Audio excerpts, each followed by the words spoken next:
Hey guys, it's GirlGotGame here with my final thoughts on Cinderella Phenomenon Evermore, the fandisk, or extended epilogue, if you will, to the original Cinderella Phenomenon visual novel that came out in 2017.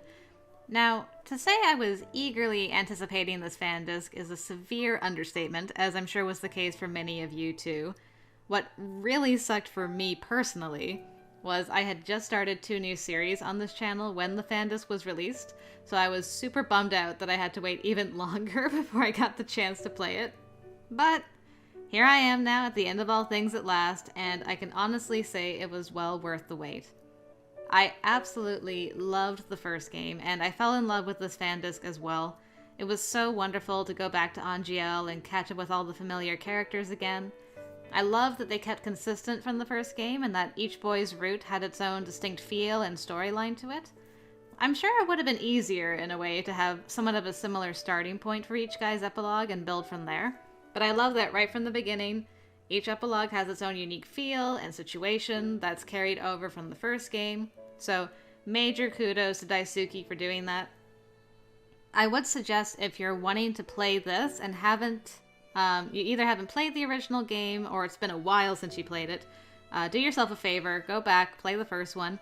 It's still completely free, and you'll be able to come into this fandisk having a good knowledge of how each boy's original story ended, and an idea of what version, if you will, of Angielle you're coming into as you begin the fandisk. So, the writing as a whole for this I thought was excellent. Definitely as well done, if not more well done than the original. It really just felt like a natural progression of what we had seen before, and they really captured all these characters perfectly. I don't think there was ever an instance where I felt a character was acting out of character. And speaking of characters, we have some new characters introduced in this one. Lance, the sparkly younger brother of the equally sparkly Claude, and Cinna, our new tiny Lucis bearer. Both of these characters were great additions, I thought. I like that they added a couple of new characters, since that helped to fill the void that would have been there in some of the routes with the deaths that happened. But I also appreciated that they didn't add too many new characters, as that would have taken away too much from our established cast that we grew so fond of in the original game. I will say, of these 2 new characters, Cinna surprisingly ended up being my favorite. I really think he's the perfect Lucis bearer for Lucette to work with. While of course I love Parfait, and she has great experience with being a bearer, plus is extremely kind, I couldn't help but feel the fact that having both Lucette and Cinna come in as respective new bearers that are actively trying to not repeat mistakes of the past that led to the Great War, as well as the fact that they're both young and learning about their individual and shared responsibilities together was really lovely. And I loved their shared tsundere dynamic, at least when the Tiny Lord wasn't being too argumentative. Now, of course, this isn't to say I didn't love Lance too. He's a very sweet boy, and a perfect complement to Emmeline. I absolutely adore those 2 together, and I think they suit each other so wonderfully. If for no other reason, I'm glad Lance was created for M's sake. Girl deserves a lovely boy like that. Ironically, the main reason I liked Lance less is because he takes the spotlight away from my boy, Claude, which is ironic since a lot of the other characters tease Claude about that fact in quite a few of the routes. But it is true. It's not too bad in other routes, but it was a little too much in Claude's route for me personally, but I won't talk about that here since that's starting to leak into my route thoughts, so I'll save that for later. But all in all, I love the new characters and thought they fit into the world perfectly. And getting back to just the overall writing, I also wanted to add that I really like that the devs decided to go with the locked heart formula of having a good end and best end for all the routes instead of putting in bad ends. A bad end or bad ends would have felt out of place here in this type of epilogue setting, so I'm glad they decided to have variety in the endings without the stress of worrying about getting a bad end or not. I also love that they let you pick which boy's story you want to go for right from the beginning and don't lock characters away until you're finished other routes like in the first game. That way, if you only care about how things ended up for only 1 or 2 of the guys, you can do only those routes if you so desire. So, all in all, excellent decisions in my opinion. Now, onto the art. I don't think there was any new background art in this one. I might be wrong, but I don't remember anything standing out. But we did, of course, get new CGs and new sprites. I loved that they kept the art style consistent with the first game as well. The sprites were beautiful, Tons of poses and facial expressions. Plus their eyes blink now, which helps these characters feel more alive. I also loved their updated looks, both outfit-wise and just overall feature-wise. You can see that a couple years have passed and everyone's looks reflect that well. The CGs overall were just stunning as well. There were admittedly one or two where the proportions looked a little off, but there were definitely many, many more that were just absolutely beautiful. And I may have changed my desktop's background more than a few times while playing this game. I loved them so much. And finally, the music. We did get a couple new pieces added to the already beautiful music from the first game, and it all just fit together seamlessly. I loved all the new pieces. Of course, most notable is the new opening song for this, which is absolutely beautiful to listen to. And the biggest surprise music-wise was the piano rendition of the opening from the first game. I wasn't expecting that, and it really pulled on my nostalgia heartstrings, and was probably my favorite piece in the fandisk. But overall, the music really fit the mood of the scenes and added a lot to them, and it was great to hear some of the familiar tunes again years later. Alright, and with that out of the way, it is time to finalize my boys list, so let's get straight into it, going from least favorite to most favorite. As a refresher, in the first game, my original list was Fritz at the bottom, then Rumple Chevalier, Rod, Karma or Claude, and Waltz was at the top. So let's see how my rankings surprisingly changed with the fandisk. Coming in at the bottom now is most regrettably our sparkly Prince Claude. It pains me so to say this. As you can see, his route was my second favorite in the first game. Claude himself in this game is still as wonderful and over the top as he was in the original. He's also still keeping some well-guarded secrets, and it took quite a bit of persuading before we got him to really open up to us. The big problem that Claude was struggling with in his epilogue was finding his place. Having given up his claim to the throne of Brigantia and having to learn a whole new set of politics and rules to become king of another country by marrying Lucette, not to mention his own opinions seem to clash with Gennaro's quite often, it's no wonder Claude feels kinda lost, replaceable. The main thrust of his route was really proving to him that he is unique and there's so much to love about him, and that really Lucette couldn't do and doesn't want to do without him. My favorite parts of his route was definitely the week-long birthday gifts to Lucette with the matching lockets and the Beauty and the Beast plushies, plus the wedding, of course, so beautiful. And also the midnight ball with the song he composed for his lovely Ice Princess, which was a piano rendition of the opening song from the first game. I loved that so much. The downside, one of the downsides for Claude's route, for me, was just too much Lance. As mentioned earlier, I do like Lance, and having Claude have to deal with his younger brother replacing him as heir was written very well. I personally felt like most of the route was Claude and Lance fighting, with Lucette trying to mediate between the two of them, rather than focusing on Lucette and Claude as a couple, at least in comparison to the other routes we had in this game. I also couldn't help but feel Lucette had the least amount of agency in this route. She was having nightmares, but it wasn't really solved all that much from what I remember. It was mostly solved because she dealt with the brother problem and not overall negative feelings within the realm. Yeah, there wasn't really a problem that Claude could help her with, other than that.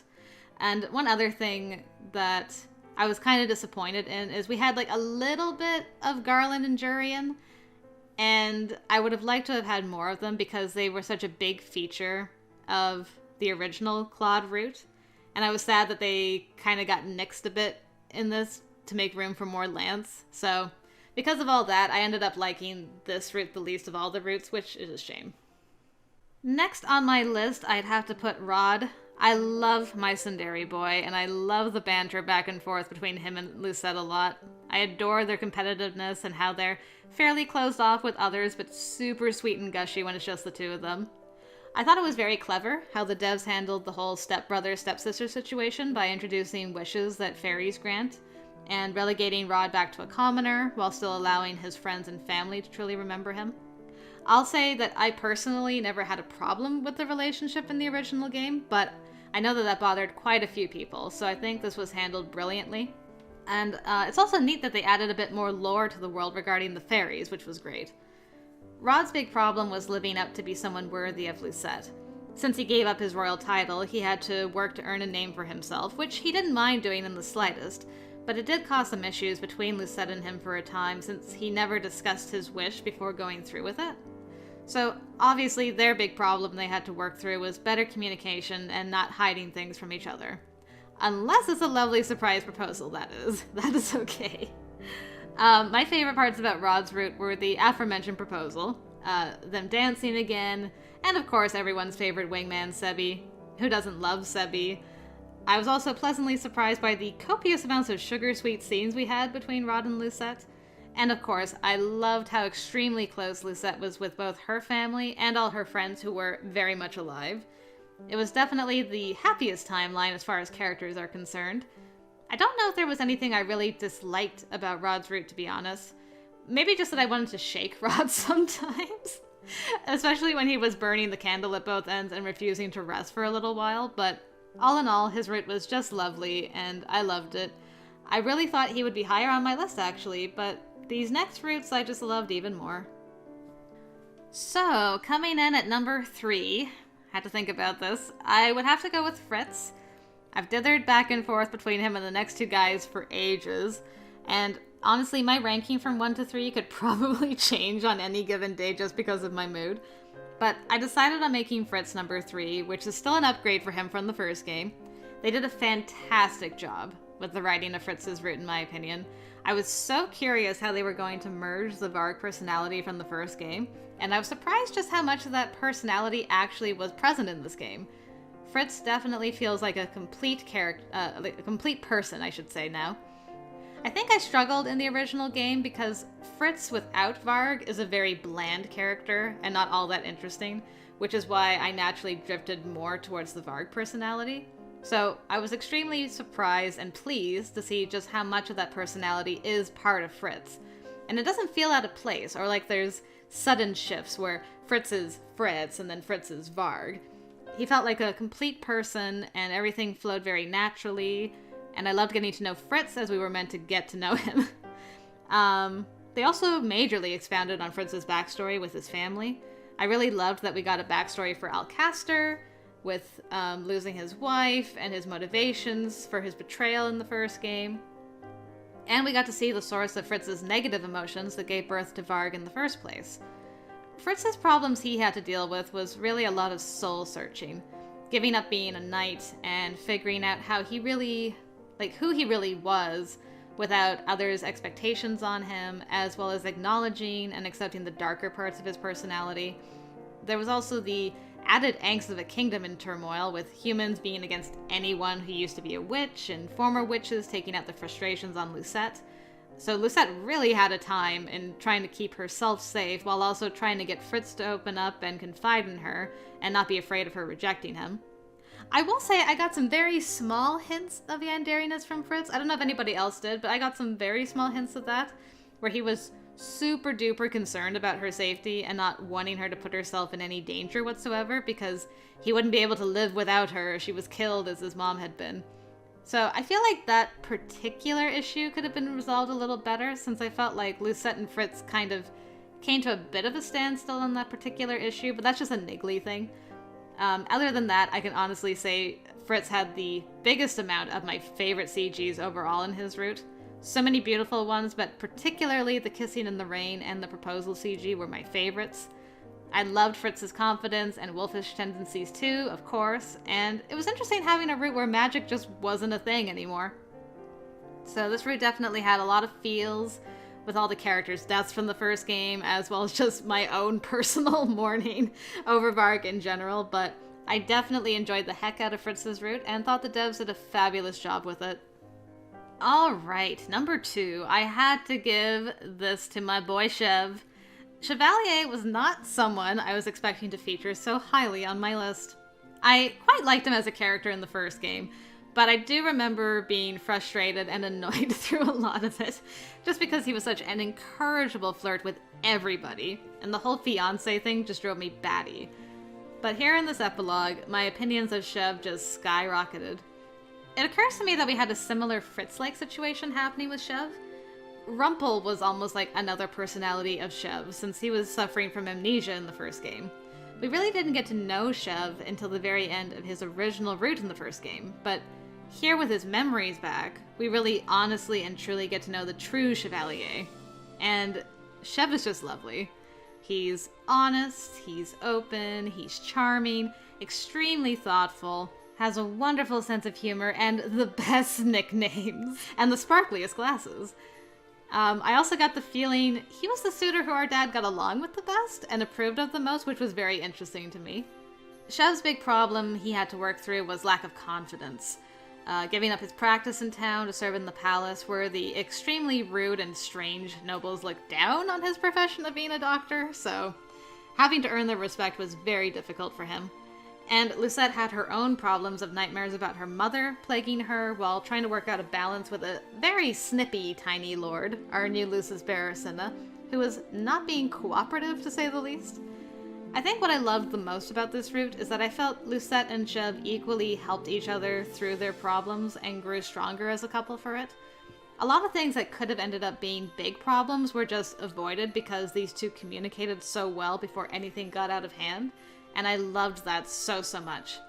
Something else I really loved about this route is that I felt like this was the happiest and most carefree Lucette we saw out of all the routes. I felt like she was always smiling, teasing, or laughing, and our girl even joined in a town dance, all Tangled style by herself, and skipped down the street with Chev arm in arm laughing without a care in the world, and I just loved seeing her like that. If I had anything negative to say about Chev's route, it's that I really wish they had made his proposal to Lucette not be a carbon copy of Bria's, and I wish that we had got a Kasiji while going for the best end, and that it wasn't locked behind the good end.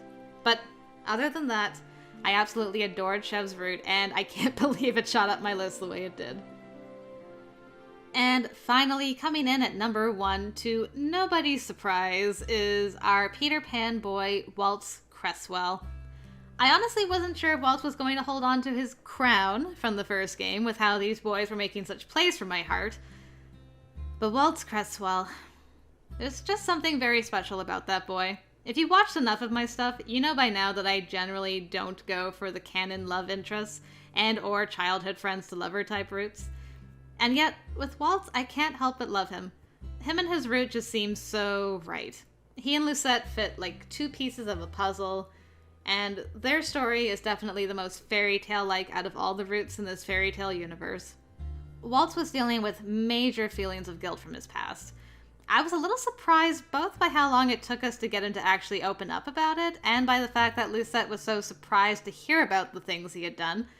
I will admit I was a little disappointed that Lucette had to hear it from a criminal she was interrogating instead of Waltz admitting to it before she talked to the witch, but at least after it was out in the open, he was willing to talk about it, and in detail, and I was glad Lucette gave him the time and was patient while he opened up to her instead of being angry at him for keeping secrets.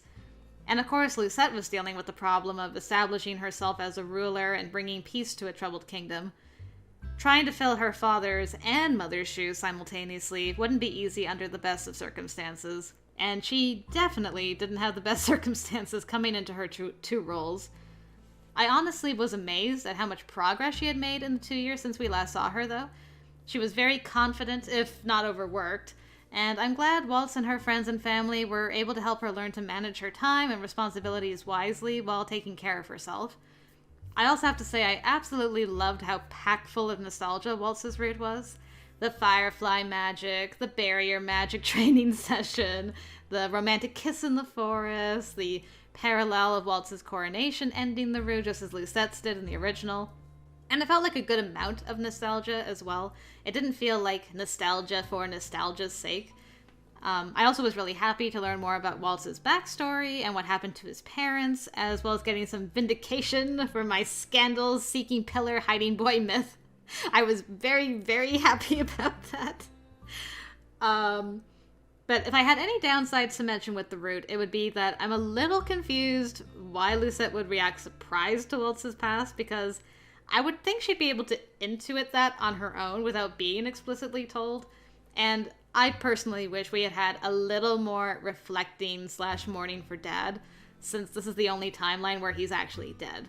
But other than that, I thought the route was extremely balanced between Waltz and Lucette as a couple, dealing with the problems of the realm, and giving a nice spotlight to all of the characters during the course of the story. And of course, that beautiful wedding and the coronation at the end were just icing on the cake on an already wonderful route. How could I not make it my number one? And there you have it, my final ranking of the routes for Cinderella Phenomenon Evermore. I probably spent way too much time trying to figure it out, but it was tough to put it together. And I think that really shows what a fantastic job Daisuke did with this game, so I really must thank them for all their hard work because I enjoyed the heck out of this, and they pulled off another masterpiece here with the fandisk in my opinion. And now for some bonus awards, because why not? To start, I'm going to list the boys from top to bottom in the order that I personally, me Molly, GirlGotGame, would go for if I was living in this delightful world. Okay, so first up would be Chev, because I love his personality the most, and communication is such an important thing to me, and Chev has that in spades. Next on my list would be Claude, because I love my sparkly narcissist boy, and his overdramatics never fail to put a smile on my face. Plus the Karma Karma Chameleon song would pop into my head anytime I saw him, so that would also be a bonus. Third would be Rod. I've always really liked Rod because he's just a sweet cinnamon bun underneath all his long suffering sighs, and I adore how much he cares for his family. Plus, I'd love to hang out with Sebi all the time, of course. Fourth would be Fritz because he's very playful and mischievous, and you gotta love a boy who's into roleplay, right guys? Winku winku. But honestly, he's further down my personal list because he keeps too many secrets and might be a little too clingy for my taste. And finally would be Waltz. While I do like him and Lucette together, I find him a little bland personally. He'd be someone I'd like to be friends with and go out for sweets with, but I think our views on children would keep us from truly growing close, alas. Let's see. Next bonus award, Best Pose. Chev with his sparkly glasses pose has got to be my favorite. Never fails to put a smile on my face. Favorite CG? This was a tough one, with so many good ones in the game, but I'd have to go with the Kiss in the Rain still. That one is so gorgeous. I love that CG in Fritz's route. Favorite best end, definitely Waltz's. Such a perfect storybook ending. Favorite good end? I almost gave this to Waltz too, but I think I like Rod's good end more because that's another end with lovely parallels between this game and the first one. I loved that it ended in the forest like it did for them in the first game, and that both Rod and Lucette said vows to each other. Favorite gift Lucette received? Definitely the Beauty and the Beast plushies. I need those in my life, so cute. Favorite gift Lucette gave to a guy? I'd have to go with Chev's scarf.